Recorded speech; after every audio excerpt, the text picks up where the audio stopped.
자, 오늘은요, 누가복음 9장 10절에서 17절까지 말씀 보도록 할게요. 네, 누가복음 9장 10절부터 17절까지 말씀입니다.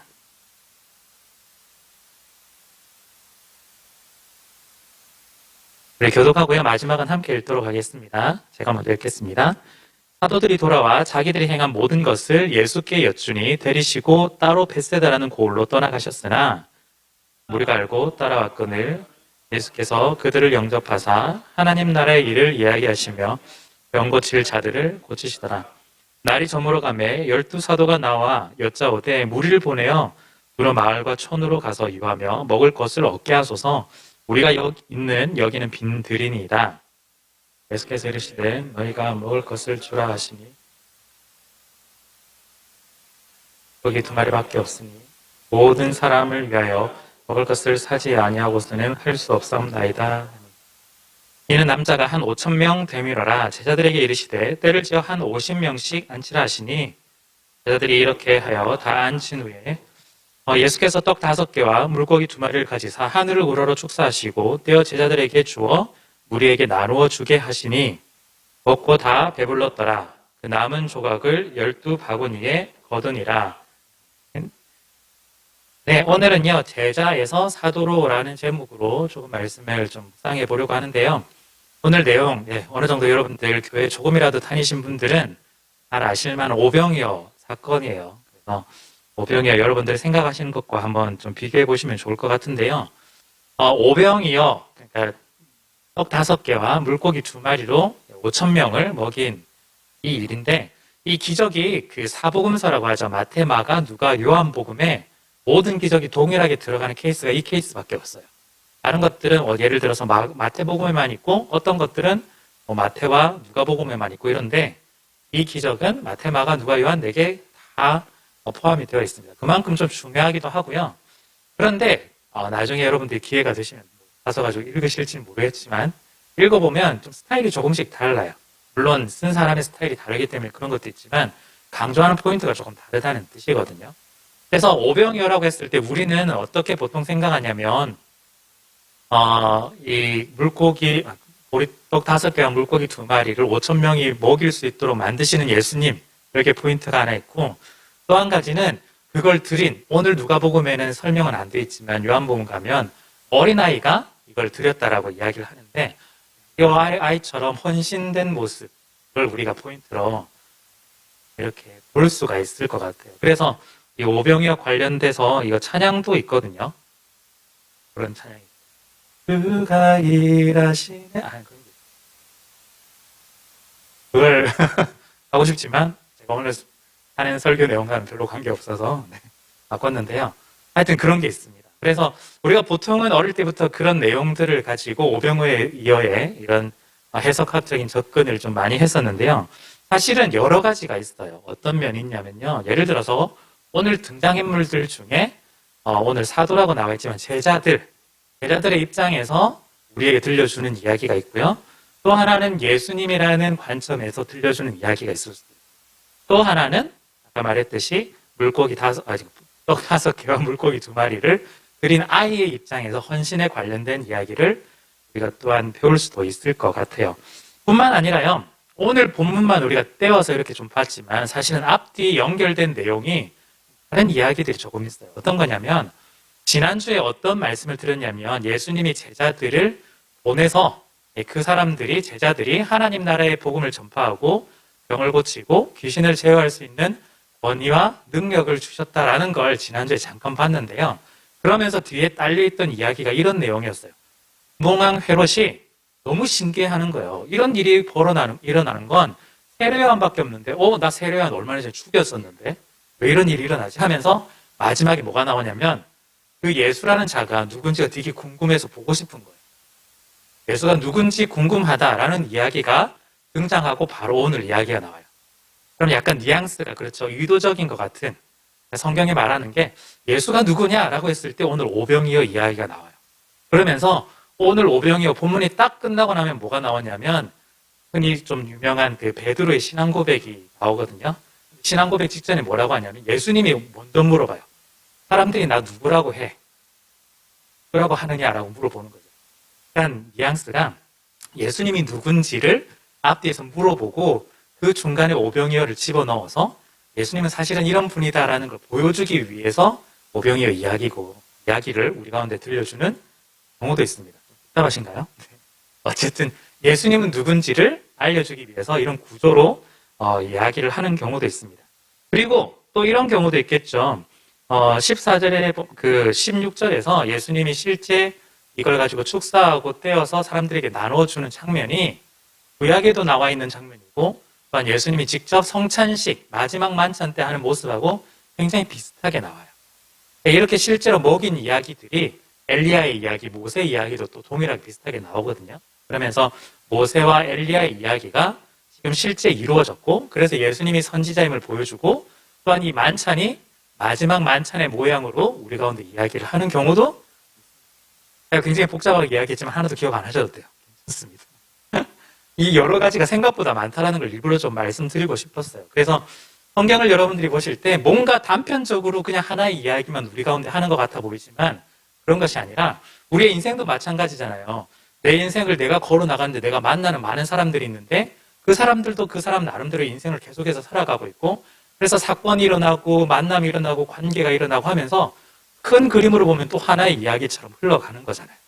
예를 들어 어떤 행사를 치른다? 우리가 오늘 예배를 드린다 할 때 여러분들 각자 인생에 다 다른 인생들이지만 이곳 가운데 와서 하나의 예배라는 이야기를 만들어가고 있잖아요. 예배 찬양팀도 그렇고 저도 마찬가지고 그런데 우리 각자에게는 또 다른 이야기들이 있듯이 그래서 성경을 보실 때 아주 단편적으로 눈에 들어오기도 하겠지만 알고 보면 각자의 이야기들이 있고 각자가 우리 가운데 말하고자 하는 하나님의 이야기가 분명히 있을 수 있다라는 거죠. 그런데 오늘 그 이야기를 전부 다 할 수 없기 때문에 하나의 포인트를 가지고 조금 나눠보자고 하는데 오늘의 포인트는 제자들입니다. 그 제자들의 이야기를 지난주에 이어서 한번 조금 보려고 해요. 오늘 본문을 보니까요. 제자라는 단어가 사실은 등장하지 않고요. 사도라는 단어가 등장해요. 오늘 제목도 그런데요. 제자와 사도 이 두 가지입니다. 그래서 성경은요. 흔히 제자를 이야기할 때 특히 신약 성경에서는 제자와 사도라는 단어 두 가지를 좀 섞어서 쓰고 있는데 다른 복음서들 마태복음이나 마가복음서는 그냥 막 섞어서 좀 사용을 해요. 그런데 오늘 누가복음은 사도행전까지 연결되기 때문에 굉장히 구분지어서 아주 분명하게 이야기를 하고 있습니다. 그래서 제자일 때와 사도일 때를 아주 분명하게 구분을 짓는다는 뜻인데요. 아주 단편적으로 말씀드리면 제자는요. 부르심을 받은 사람들이에요. 부르심을 받은. 즉 예수님이 제자로 불렀다 하면 너 불러서 데리고 오는, 부르는 거예요. 그러면 사도는 뭘까? 사도는 반대로 보내심을 받은 사람. 즉 우리가 예수님에게 다가가서 예수님한테 배우고 나서 배우고 난 이후에는 가야 되겠죠. 복음을 전하러. 그거예요. 그래서 그 단어를 이렇게 사용합니다. 제자는 예수님으로부터 배우는 사람. 그래서 원래 단어의 뜻이 학생도 있고요. 부름을 받은 사람 이런 뜻도 있고 한자말로는 성경에서 무슨 생도 이런 식으로 쓰기도 했는데요. 어쨌든 훈련받고 교육받는 사람들을 제자라고 불렀고 제자가 어느 정도 완성이 되면 이제 사도가 되어서 실제 일을 하러 나가는 거죠. 그런데 또 하나의 의미는요. 제자는 그냥 일반적으로 예수님을 따르는 사람들, 우리 같은 사람들 제자로 부르지만 특별히 직분이라는 관점에서 사도라고 직분을 붙이기도 했어요. 오늘날에는 사도가 없어요. 오늘날에는 사도란 직분 없고 마치 이런 거예요. 장로, 권사, 집사 하듯이 그런 직함에 맞게 사명에 맞게 이름을 붙여주는 걸 사도라고 부릅니다. 오늘날은 없어요. 그 말은 이 사도가 하는 역할들이 제자에게 그대로 이식이 되어서 우리 모두가 제자들이 이루어져 가야 된다는 거예요. 그래서 이제는요. 오늘 제목에서 말하고자 하는 건 뭐냐면 제자에서 사도로 간다는 게 진짜 우리가 사도가 되어야 돼 이런 뜻이 아니라 사도가 하던 일들을 우리 제자들이 해나가야 되는 거예요. 어떤 거냐면 이제는 예수님으로부터 제자로 부름을 받았는데 거기서 끝내지 말고 이제는 보냄을 받는 사람들이 되어야 한다는 거예요. 그러니까 두 가지가 담겨있죠. 하나는 예수님 앞으로 나와야 되는 거예요. 그게 부름을 받는 거예요. 두 번째는 예수님을 떠난다는 말이 좀 그렇지만 세상을 향해서 나아가는 보내심을 받는 사람들이 우리 제자들이 되어야 한다. 그걸 오늘 결론적으로 좀 말씀을 좀 드리고 싶었습니다. 그래서요, 제가 오늘 첫 세 가지를 간단하게 말씀을 드릴 텐데 여러분들한테 종이 나눠드린 대로 거기 나올 텐데요. 사도라는 단어를 쓰기는 하겠지만 결론적으로 우리에게 적용할 때는 제자라고 생각하시면 되고 그게 훨씬 더 여러분들에게 있어서 적용하기 좀 쉬우실 거예요. 자, 그렇다면요. 오늘 본문이 제자에서 사도로 넘어가는 단계라고 좀 볼 수 있어요. 그 사람들은. 그러면 사도를 통해서 오늘 본문이 우리 가운데 또한 이야기하고 싶은 게 무엇일까? 먼저 첫 번째는요. 사도는 예수님의 권위와 능력을 받은 사람이에요. 예수님의 권위와 능력을 받은 사람이다라고 할 수가 있고요. 조금 더 정확하게, 조금 더 들어가면 예수님으로부터 권위와 능력을 받았다라는 것을 알고 있는 사람, 깨닫는 사람이라고 알 수 있습니다. 받은 거랑 깨닫는 거는 조금 다른 이야기예요. 제자들은요, 오늘 본문에 1절 우리가 지난주에 봤던 그 본문으로 가면 제자들이 예수님으로부터 권위와 능력을 받고 보냄을 받거든요. 제자들이. 그래서 하나님 나라 복음을 전하고 귀신을 제어하기도 하고 질병을 고치기도 하는 일들을 했어요. 자신들도 엄청 놀랐어요. 그래서 예수님께 다가와서 예수님 우리가 이런 일들을 했습니다. 이런 놀라운 일들이 일어났어요. 하고 이야기를 나눴던 거예요. 자, 그런데 오늘 본문을 보니까 제자들이 이 일들을 하는 게 아니라 예수님이 또 사람들을 많이 먹이시거든요. 그러면 제자들에게 이런 능력이 사라졌을까? 그게 아니라 제자들은 자기가 이런 상황이 또한 이런 능력이 있다는 걸 알고 있지만 제대로 깨닫지 못하는 상황인 거예요. 왜 깨닫지 못하냐면 자기에게 닥친 어려움과 자기에게 닥친 어려운 문제들로 인해서 지금 두려워서 제대로 앞을 못 보고 있는 거죠. 평상시 같았으면 귀신도 쫓아내고 이런 능력들 했을 텐데 사람들이라는 현실 문제를 보기 시작하니까 자기가 가지고 있는 능력이 뭔지를 알지 못한다라는 거죠. 약간 여러분들 좀 이해하시기 쉬우시려면 약간 이런 식으로 이해를 해보면 어떨까 싶은데요. 그런 약간 마블 같은 그런 히어로들이 있는데 처음에는 잘 몰랐죠. 그런데 내가 이런 능력이 있었어. 스파이더맨 같은 능력이 있었어. 막 했는데 그래서 막 열심히 했어요. 그런데 나중에 되었는데 너무나 큰 문제, 어려움, 자기가 판단하기에 이건 해결할 수 없을 것 같은 그런 상황이 왔을 때 내 능력으로 해결할 수 없다라는 그 생각에 오히려 자포자기해버리는 그런 두려움 때문에 아무것도 할 수 없는. 그런데 특별히 어떤 특별한 케이스가 있고 사건이 일어나가지고 약간 각성해서 그래 할 수 있어 막 이런 이후의 문제를 풀어나가는. 오늘 제자들이 약간 그런 거지 않을까. 본인이 능력을 가지고 있음에도 불구하고 자기 앞에 닥친 문제들 때문에 자기가 예수님으로 받은 권위, 능력이 있다는 걸 알지 못하는 거예요. 깨닫지 못하는 상황이 사실은 오늘 본문이다라고 할 수가 있습니다. 자, 그게 오늘 본문이 어떻게 드러나냐면요. 예수님이 이 제자들을 향해서 뭐라고 말씀하시냐면 사람들이 너무나 많습니다. 어떻게 해야 될까요? 했을 때 예수님은 제자들에게 너희가 먹을 것을 주어라 라고 이야기를 해요. 너네가 먹을 걸 주어라. 제자들이 굉장히 많이 당황한 거죠. 제자들이 뭐라고 답했냐면 할 수 없습니다 라고 반응을 해요. 정확하게 할 수 없습니다. 한마디로 불가능합니다 라고 이야기를 하는 거죠. 이미 5천 명이 넘는 사람들한테 어떻게 먹을 것을 나눠주고 또한 지금 날 저물어 가서 익숙하게 만들 수 있을까? 자기들이 보기에 불가능하다라고 판단을 했던 거죠. 우리가 보기에도요, 사실은 좀 불가능한 게 맞는 것 같아 보이기도 해요. 그런데 중요한 건 예수님이 그렇게 말씀하신 이유가 너네가 할 수 있기 때문에 사실은 말씀하셨거든요. 우리도 인생도 마찬가지고 우리의 신앙도 마찬가지인 거예요.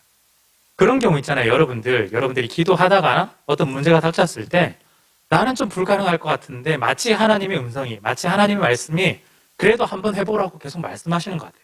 그런데 내 마음속은 너무 힘든 거야. 난 못할 것 같은데. 내가 가지고 있는 능력, 내가 가지고 있는 이런 권위, 능력들이 정말 하나님으로부터 왔다라는 걸 우리가 잘 깨닫지 못하는 경우가 너무 많은 거죠. 결국엔 내가 해야지, 내 능력으로 해야지, 내 실력으로 해야지, 이런 생각을 하다 보니까 결국에는 현실 속에서 불가능한 문제들, 어려운 문제들이 부딪히게 되고 넘어지게 되는 경우가 훨씬 더 많은 겁니다. 오히려요, 우리가 이 평상시처럼 말씀으로 기도로 문제를 좀 풀어나가면 되는데 나 스스로 가지고 있는 모습들을 보니까 할 수 없다라는 부정적인 인식으로 우리 스스로를 좀 많이 만들어 나가는 것 같아요. 사실은요, 그게 여러분들 이게 죄송합니다만 나 자신을 불신하는 것이 아니라 사실은 거의 하나님을 불신하는 것에 조금 더 가깝거든요. 어쩌면 사실은 하나님께서 우리 가운데 마음을 주시고 능력을 주셨는데 그걸 믿지 못하기 때문에 어쩌면 하나님을 불신하는 것에 훨씬 더 좀 가깝습니다. 우리는요, 지금 내가 겉으로는 무슨 엄청난 능력이 일어나고 이게 보이지 않는 것 같아도 예수 그리스도로부터 우리는 권위를 받은 사람들이고 또한 예수님께서 우리 가운데 능력을 준, 그리고 능력을 받은 사람들입니다. 내가 어떤 능력이 있지? 한번 우리가 같이 한번 찾아보는 거예요, 그걸. 받은 사람들입니다. 그래서 우리가 예수 이름으로 나아간다면 당당하게 우리는 이 문제들을 풀어나갈 수 있고 나아갈 수가 있는 거죠. 자, 그런 면에서 우리가 두 번째를 좀 같이 좀 풀어봐야 될 텐데요. 이 두 번째는요, 사도는 현실을 어떻게 보냐면 믿음의 눈으로 바라보는 사람이 사도들입니다. 제자들이라고 볼 수가 있어요. 제자들이 두려움에 빠졌던 이유, 이 문제를 해결하지 못하고 할 수 없습니다, 불가능합니다 라고 말하는 이유는요, 자신을 못 믿어서, 또한 하나님께서 주신 능력을 믿지 못해서 그런 것도 있겠지만 플러스 현실을 너무 현실적으로 봐서 그래요. 현실을 너무 현실적으로 보고 있어요. 물론 우리가 현실을 현실적으로 봐야지, 객관적으로 봐야지 문제를 해결하지, 당연한 우리의 논리고 우리의 이야기입니다. 그게 전혀 틀린 말은 아니에요. 저도 마찬가지로 그렇게 현실을 많이 바라보고 있거든요. 그런데 오늘 제자들 보니까 굉장히 현실적이다라는 걸 일단 첫 번째 우리 가운데 이야기를 해요. 예를 들어서 오늘 12절에 보니까 날이 저물어 가매 12사도가 나와 여짜오되 우리를 보내어 두루 마을과 촌으로 가서 유하며 먹을 것을 얻게 하소서. 우리가 있는 여기는 빈들입니다. 지금 빈들이라서 아무것도 없으니까 이 사람들을 마을로 보내야만 해결이 될 것 같습니다 라고 지금 현실적인 판단 계획을 세워서 이야기를 하고 있는 거예요. 누가? 12사도가. 근데 12사도들은요, 앞서 말씀드린 대로 예수로부터 권위와 능력을 받아서 많은 기적들을 이미 경험해 본 사람들이에요. 그 사람들이 지금 현실적인 문제가 눈앞에 닥치니까 해결은 하지 못하고 오히려 현실적인 방안으로만 계속해서 접근하고 있는 거죠. 근데 이 문제가 해결될까? 쉽지 않겠죠. 그래서 이어지는 13절에 예수께서 이르시되 너희가 먹을 것을 주라 라고 예수님이 이야기해요. 그런데 우리에게 뭐라고 얘기하냐면 떡 5개와 물고기 2마리밖에 없습니다. 그래서 모든 사람을 위해서 먹을 것을 사지 않고서는 할 수 없습니다. 우리가 돈이 없어요. 한마디로 이거예요. 이 사람들을 먹이려면 다 사야 되는데 이렇게 다 사려면은 돈도 없고 시간도 없고 그걸 소화할 수 있을 만한 가게도 없을 것 같고 여러 가지 판단이 서는 거죠. 지금 현실적이죠. 굉장히 논리적이고 뭐가 잘못됐을까? 분명히 우리 이과생들은 그렇게 생각하겠죠. 저도 기본적으로 이과 출신이어가지고 뭐가 잘못됐지? 약간 이런 생각들을 좀 많이 하게 마련인데요. 그런데 제가 곰곰이 좀 생각을 해보니까 우리의 인생을 생각해 볼 때 내가 계획을 많이 세우고 잘 세우고 현실적으로 바라보고 객관적으로 바라본다 해도 물론 어느 정도 통제는 좀 가능하겠죠. 그런데 내 삶이 통제가 벗어나는 일이 너무너무 많은 거야. 근데 그게 생각해 보니까 거의 대부분이었던 것 같아요. 괜히 내가 불안을 좀 더 적게 만들려고 그냥 불확실성을 조금 적게 만들려고 내가 그냥 통제 계획을 세우고 철저하게 하고 뭔가를 해보려고 했지 마음대로 안 되는 거야. 예를 들어서 우리가 예배를 이렇게 정말 막 준비를 했는데 엄청나게 준비를 했는데 꼼꼼하게 준비를 했는데 큐시트까지 가서 딱 준비를 했는데 갑자기 전원이 나간 거예요. 우린 통제 바뀐 거예요. 이런 일들이 우리 인생에서 생각보다 너무 많이 벌어진다라는 거예요. 우리는 그렇게 얘기했죠. 우리 손밖에야 어떻게 할 수 없었어. 그렇게 이해할 수 있지만 쉽지 않은 문제거든요. 우리도 지금 우리 굉장히 수고해 주시는 우리 찬양팀도 있고 우리 방송도 있고 다 있는데요. 우리 여러분들 우리 청년이고 유튜브 보신 분들은 아시겠지만 엉망진창이거든요. 근데 우리가 통제를 하려고 해도 통제 바뀐 거야. 이번 주는 잘 되고 다음 주에는 똑같이 세팅을 했는데 소리가 잘 안 나. 엉망이야. 짓거려. 당황스러운 거예요. 나는 준비를 제대로 했는데. 네. 생각보다 우리가 컨트롤을 할 수 있는 것들이 많이 없어요. 저는 할 수 있다고 생각했었어요. 저도. 왜냐하면 여러분들이 워낙 제가 이런 이야기를 많이 했기 때문에 제가 제2가 만점에 가깝거든요. 근데 돌아다니는 것 중에 보니까 그거 그냥 계획적이고 조직적이라기보다는 통제형이라고 하더라고요. 자기가 불확실성을 못 믿어하고 받아들이지 못해가지고 어떻게든 통제해보려고 하기 때문에 계획적이고 조직적일 수밖에 없다라고 이야기를 하는데 진짜 들어보니까 맞는 말인 것 같은 거예요. 제가 제 생각 외의 일들이 일어나는 것에 대해서 이제 수용하기가 힘들어지고 막 그런 경우 생기니까. 그런데 아무리 봐도 결국에는 우리의 손 밖을 벗어날 일들이 훨씬 더 많다라는 거죠. 그 말은 뒤집어 생각했을 때 우리가 현실적으로 생각하지 말라 이런 뜻도 아니고 객관적으로 바라보지 말라 이런 뜻도 아니고 이 모든 일들 가운데서 우리가 바라보고 맡겨봐야 할 대상이 분명히 있다는 걸 다시 한 번 더 일러주고 있는 것 같아요.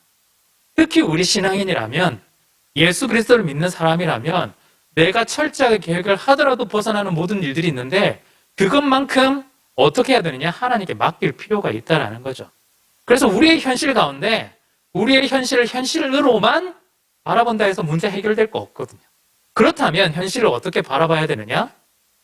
믿음의 눈으로 바라볼 필요가 있다는 거예요. 특히 내가 예수님의 권위와 능력을 얻은 사람이라면 믿음의 눈으로 바라볼 필요가 있다는 겁니다.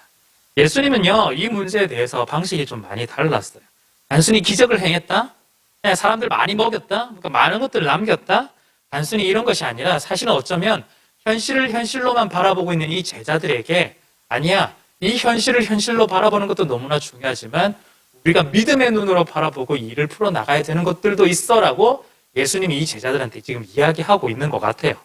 예수님이요, 이 제자들에게 너네 왜 못했어라고 아무 말도 안 하세요. 다른 데 보면 믿음이 없는 자여 하면서 야단치고 그러거든요. 근데 오늘 이 본문에서는 전혀 그렇게 하지 않으세요. 왜냐하면 현실적으로 바라보는 게 틀린 게 아니거든요. 맞지만 그럼에도 불구하고 우리가 너네가 권위와 능력을 받았더라면 이제 한 단계 더 올라서야 되지 않겠니? 라고 말하는 그런 뉘앙스처럼 제자들에게 그냥 50명씩 앉혀 하고 그냥 축사하고 그냥 떼어서 경험하게 하는 그게 예수님의 전부인 사역이었어요. 예수님은 어떻게 보면 제자들의 마음을 더 잘 이해하고 계셨던 것 같아요.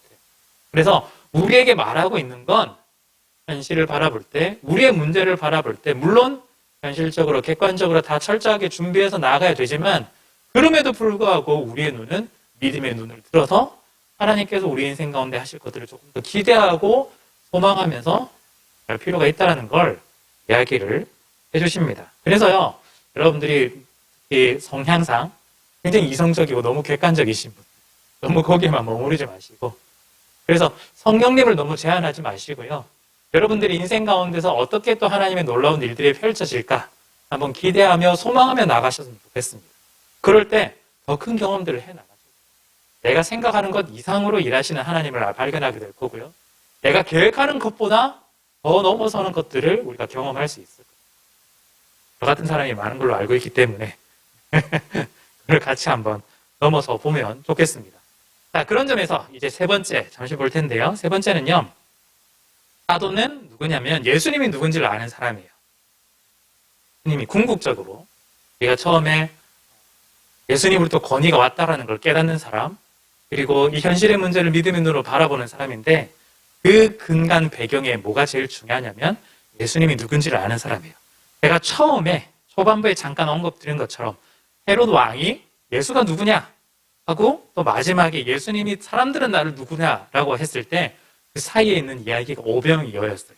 그리고 오병이어의 이야기를 통해서 우리 가운데 예수님이 이런 분이구나라는 걸 우리 가운데 일러주고 있고 우리가 그걸 잘 붙잡고 있을 때 이 현실의 두려움들을 이겨낼 수 있을 것이고 우리가 받았던 권위와 능력들이 있다는 걸 우리가 깨달을 수 있을 것 같아요.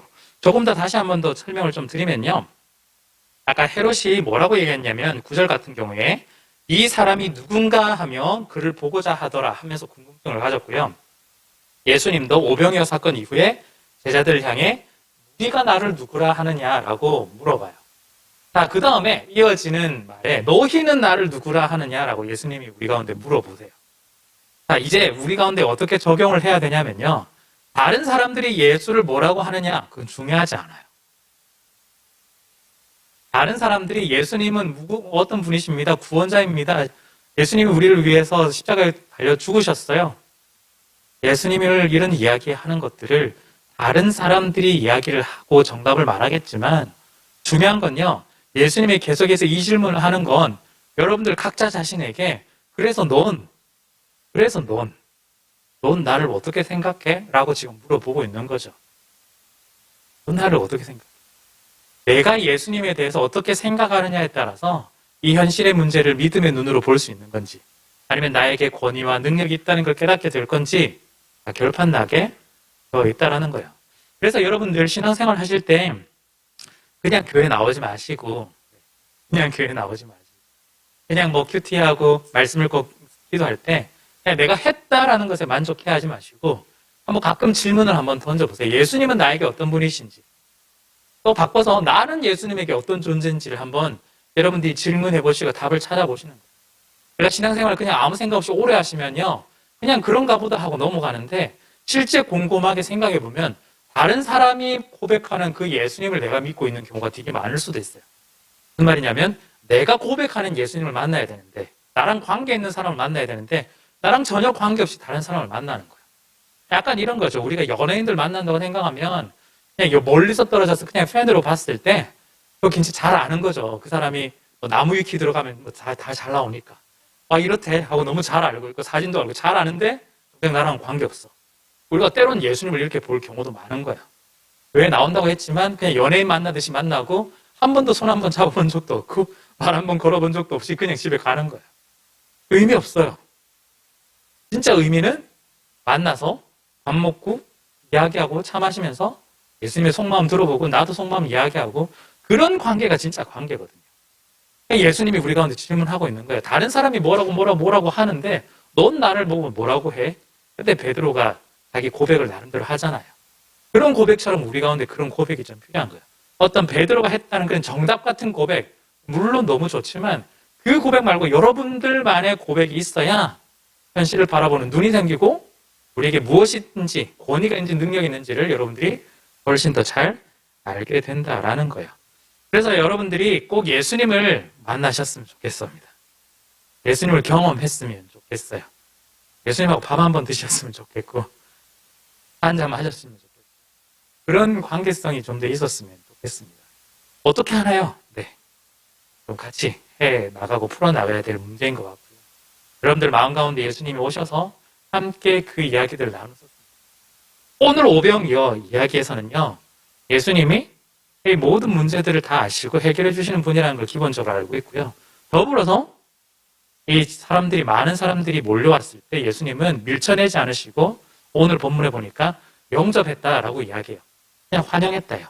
사실은 예수님 진짜 지금 많이 피곤한 상황이고 제자들도 피곤한 상황이었거든요. 영접해서 계속해서 고쳐주시고 이야기를 나눴다라고 이야기합니다. 어쩌면 우리의 상황이 굉장히 어렵고 힘들고 피곤한 상황에도 불구하고 예수님은 우리를 끝까지 환영하면서 받아주시는 그런 분일지도 모르겠어요. 오늘 본문에서 이야기하는 부분만 본다면. 그리고 예수님이 우리의 배고픔들, 영육간의 어려움들 잘 아시기에 채워주시고 또한 넉넉하게 만들어주시는 분일 거예요. 12바구니가 남았다. 방주리가 남았다. 이렇게 이야기하잖아요. 바구니 남았다 하는데 그거 다 어떻게 했을까요? 다 집에 갈 수 있도록 싸들고 가지 않았을까? 그런 생각도 하거든요. 굉장히 큰 양들이니까 다 하나씩 먹고 다 나눠줄 수 있는 그런 넉넉함이 예수님 가운데 우리 가운데 있을 것 같아요. 그런 예수님을 한번 만나보시면 좋겠습니다. 너무 매몰차고 우리를 어렵게 만들고 벌 주신다 이런 개념보다는 물론 그런 부분도 있을 수 있겠지만 사랑의 예수님을 꼭 만나보시면 좋겠습니다. 이 제자에서 사도로 가는 과정은요, 이 제자들은 그 당시에 사도의 역할을 했기 때문에 오늘날은 우리 모두가 이 이야기들을 담아서 그대로 해나갈 겁니다. 그래서요, 제자가 된다라는 건 그냥 단지 어떤 완성점에 있는 것이 아니라 사실은 예수님을 알아가고 만나가고 우리의 인생에 있어서 모든 인생이 처음부터 끝까지 계속해서 이루어지는 것이 제자의 삶이라고 할 수 있어요. 그 말은 여러분들이 오늘도 이런 상황들을 이루기 위해서 삶을 살아가고 내일도 모레도 마찬가지일 거예요. 그 말은 여러분들이 오늘도 내일도 예수님의 권위와 능력을 받은 사람처럼 계속해서 삶을 살아가시는 날들이 이어져야 되고요.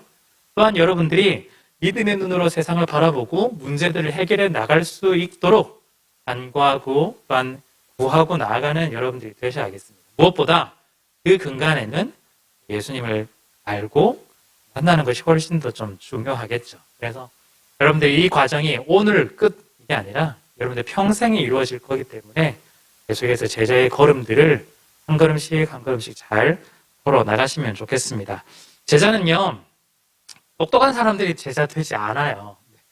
예수님이 원하는 방식이 좀 그래요. 물론 똑똑한 사람들도 제자가 되죠. 그렇지만 그 사람들만 예수님이 세우지는 않습니다. 예수님 사도 바울을 통해서 말했듯이 연약하고 부족한 사람들을 통해서 오히려 그런 반대에 있는 사람들을 부끄럽게 만든다라고 이야기를 하시거든요. 제자의 길이 그런 것 같아요.